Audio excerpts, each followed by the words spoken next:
This is Julie. She is a polite, shy, hardworking young lady that is about to start her first day of a brand new job. She just graduated college, so she isn't too sure what to expect. She is excited to start, but is also a little nervous that she might not do well. Let's take a look at the communication between Julie and her new coworkers. Julie, good morning. It's nice to see you here bright and early on your very first day. You ready to get started? Yes, I am. Great! There's just one thing. I'm not exactly sure where to start. Is there some kind of training session? Well, here at Geeks Galore Monthly, we encourage working as a group to show each other the ropes. So you'll rely on all of your coworkers here. They'll teach you the basics and you'll be able to learn it on your own. Right now they're probably just having some morning coffee in the break room if you'd like to go and introduce yourself. Oh, and just a heads up, Jay can be a little rough around the edges, if you know what I mean. But don't worry, I'm sure you'll be able to get everything done, and you'll be actually doing very fine. So why don't you go introduce yourself?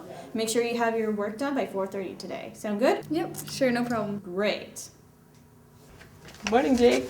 Morning. Hey, did you hear about that new employee the boss just hired? Should be nice to have another person around. I guess.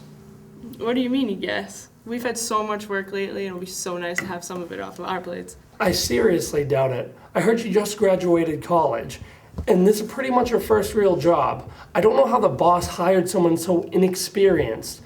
I don't understand it whatsoever. I guess you have a point. Oh, hey, here she comes.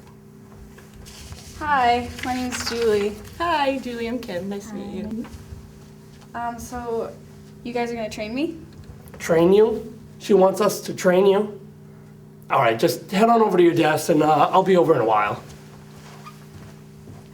There's no way that kid is going to be able to do what we do. She'll get a training session, all right? So far, we can see that Jake has separated himself and Kim, the experienced workers, from the newcomer. What Jake has begun to establish is known as an in-group. In-groups are social affirmations to which individuals feel that he or she belongs. By creating an in-group, this has left Julie on the outside of the group, known as the out-group. This means that Julie does not feel like a real part of the company. Let's see how communication between these workers will establish these groups. Excuse me, Jake. Can I help you? I was just wondering if you could start training me. Oh, yes. Training. First, you need to log on to the XIC server. The what? Then you need to upload all the TPS reports. Wait, what? Then make sure to calculate all of them out on page 182 of the reports manual.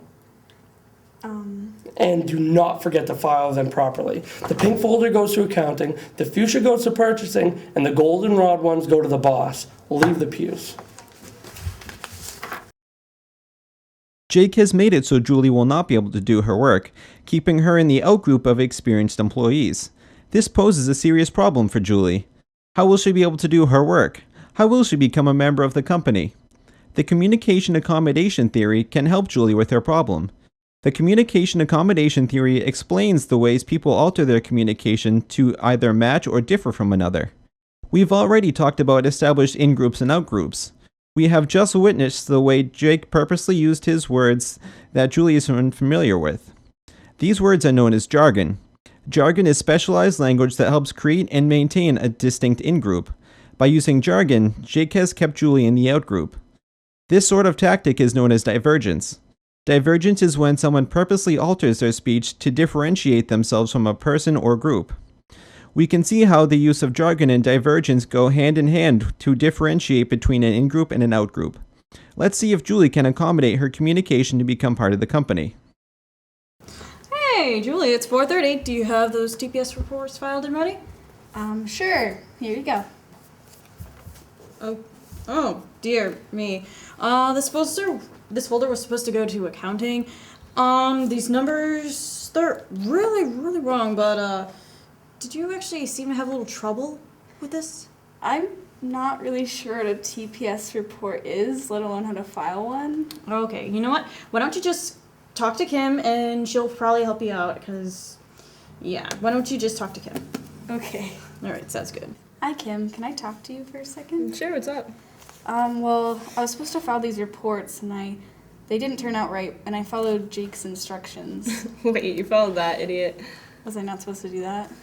Well, Jake doesn't take kindly to newbies. He really just likes to mess with them. So I'm sorry for his stupidity. Oh, can you help me out? Yeah, no problem. Let's just start from the beginning. Okay. Okay, so Julie, do you understand everything now? I sure do, Kim. Now that Kim is beginning to understand the company terms or jargon, she is able to communicate with her new coworkers. She is accommodating her communication to the in-group. This is called convergence. To recap, note how convergence can be used to join a group, divergence can be used to keep someone out of a group, and how communicators must accommodate their language to accomplish either of these. This is communication accommodation theory at work. Now let's see how everything works out. Good. Say, can we scheme Jake for what he's done? I'll just have to talk to the boss first. Hey, boss. Unicorns attacking Castle Grayskull. What? Oh, hi girls. Did you get everything settled? Yeah, Kim really helped me out a lot.